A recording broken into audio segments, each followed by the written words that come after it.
Ubaidillah Al-Khawlani radhiyallahu anhu mendengar ucapan Utsman bin Affan tentang ucapan orang terhadapnya.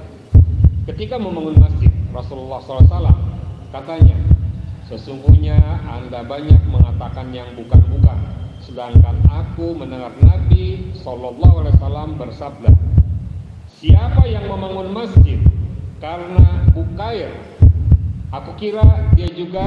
Bismillahirrahmanirrahim. Kita lanjutkan pembacaan terjemahan Sahih Bukhari jilid 1 kitab Salat hadis 262. Bismillahirrahmanirrahim.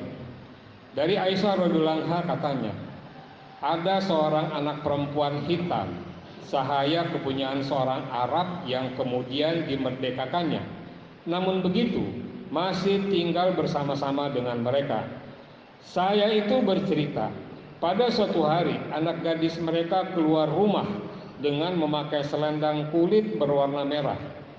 Kemudian selendangnya itu diletakkannya atau mungkin jatuh. Kebetulan seekor burung elang lewat, lalu menyambar selendang itu karena dia sangkanya daging. Kemudian mereka mencari selendang tadi tetapi tidak menemukannya.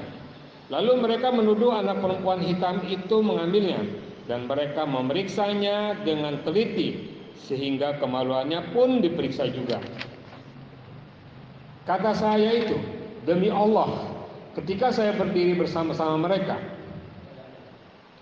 tiba-tiba burung elang tadi lewat dan menjatuhkan selendang itu kembali tepat di antara mereka. Kataku, itulah yang Anda semua tuduhkan kepadaku, sedang aku tidak bersalah apa-apa. Inilah dia. Kemudian saya itu datang kepada Rasulullah SAW, lalu dia masuk Islam. Kata Aisyah, semenjak itu ia memperoleh sebuah tempat tinggal di masjid, sering datang serta bercakap-cakap denganku. Setiap kali ia duduk di dekatku, ia selalu berujar, dan dari selendang itu ada suatu keajaiban dari Tuhan kita. Ingatlah, peristiwa itu telah melepaskan aku dari belenggu kekafiran. Kata Aisyah pula, aku bertanya kepadanya, apakah sebab gerangan? Setiap kali Anda duduk di dekatku, Anda selalu berujar begitu. Maka diceritakannya telah kepadaku cerita selendang merah itu. Cerita ini membuat seseorang masuk Islam, membuat seseorang menyelamatkan, membuat tuduhan-tuduhan hilang, dan langsung dia masuk Islam. Inilah tentang budak saya yang mendapat tempat bahkan di serambi masjid. Hadis 263. Hadis dari Sahal bin Sa'ad radhiyallahu anhu katanya, pada suatu hari Rasulullah SAW datang ke rumah Fatimah putri beliau, tetapi beliau tidak melihat Ali di rumah. Nabi SAW bertanya kepada Fatimah, di mana Ali? Jawab Fatimah, antara saya dan dia ada satu perselisihan.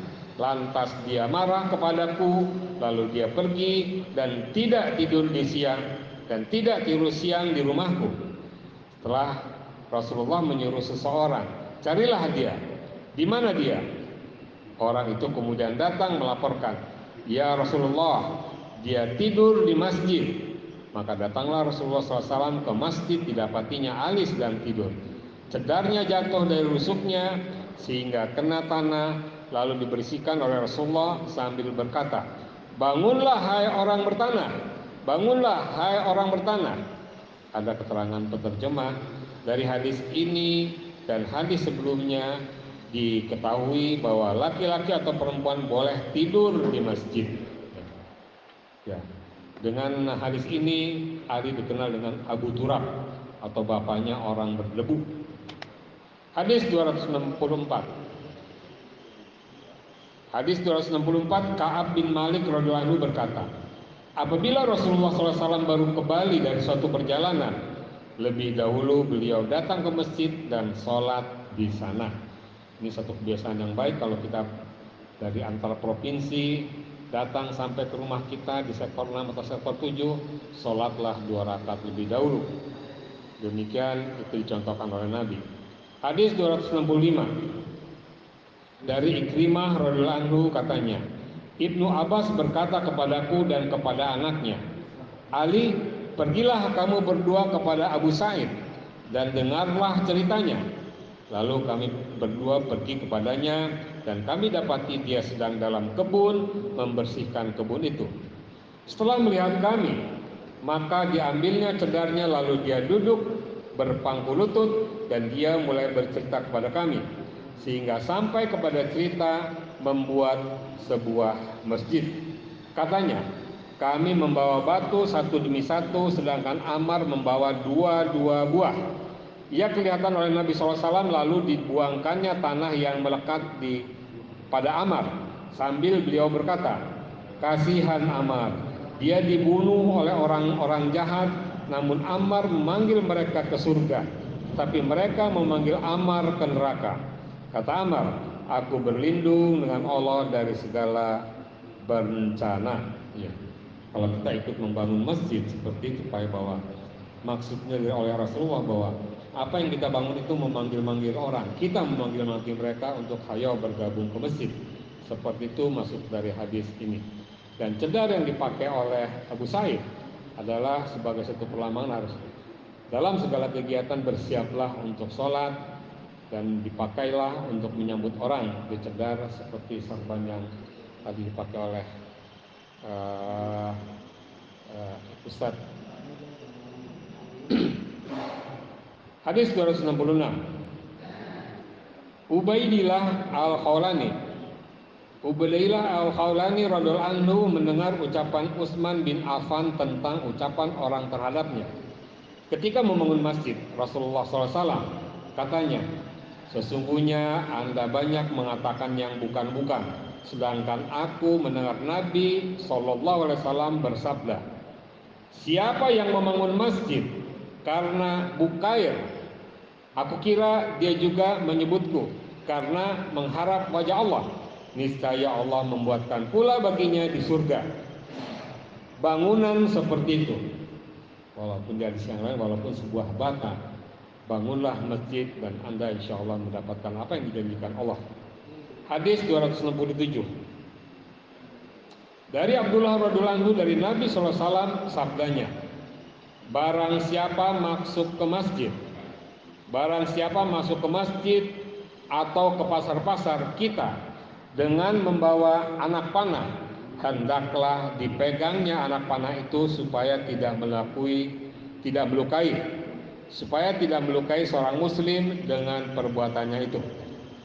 Bila Bapak masuk ke dalam masjid membawa satu yang tajam, membawa pisau, membawa panah, peganglah ujungnya untuk tidak mencelakakan orang yang berada di masjid itu.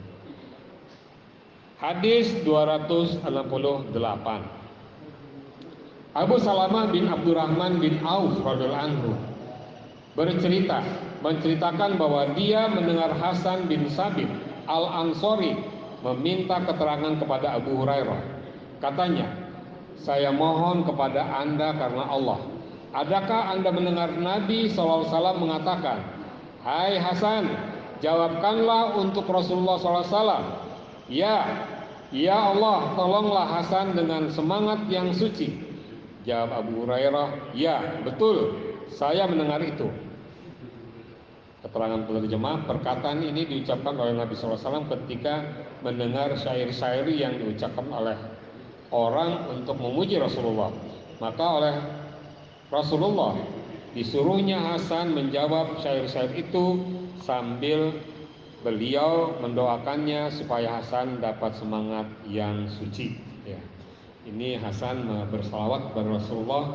Ketika Rasulullah diselang oleh syair-syair orang-orang lain, dijawab Hasan yang menjawab apa yang dimintakan Rasulullah, dan Rasulullah mendoakannya.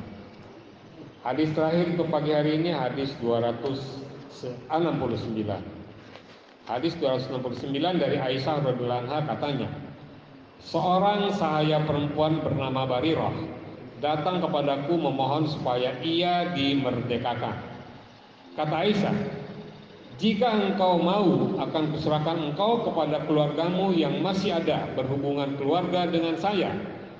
Kata keluarga Barirah kepada Aisyah, kalau Anda mau, baiklah, Anda merdekakan saya, Anda merdekakan saja dia, dan setelah itu hubungan keluarga jatuh kepada kami. Setelah Rasulullah SAW datang, kuceritakan kepada Barirah itu kepada beliau. Kuceritakan perihal Barirah itu kepada beliau. Sabda Nabi SAW, beli dan merdekakanlah dia. Sesungguhnya hubungan keluarga itu kepada orang yang memerdekakannya. Kemudian Rasulullah SAW berdiri di mimbar, dan Sufyan berkata pada suatu kali, maka naiklah Rasulullah SAW ke mimbar. Beliau bersabda, apakah alasan orang-orang menentukan beberapa syarat yang tidak terdapat dalam kitabullah? Walaupun mereka menentukan syarat 100 kali, tetap tidak terdapat dalam kitab Allah, maka syarat mereka itu tidak berlaku. Jadi kalau kita memiliki seorang budak, kemudian kita merdekakan, hubungan persaudaraan itu adalah antara budak dengan kita, bukan orang yang kita jual kepada yang seperti itu. Hubungannya tetap ke yang merdekakan. Terserah kepada yang merdekakan mau dikemanakan. Demikian hadirin, mudah-mudahan kita pahami dengan benar dan suruhan-suruhan kita dapat lakukan dengan mudah. Insya Allah kita dapat mengambil sahabat dari beliau kelak. Subhanakallahumma rabbana wa bihamdika asyhadu an la ilaha illa anta astaghfiruka wa atubu ilaik. Assalamualaikum warahmatullahi wabarakatuh.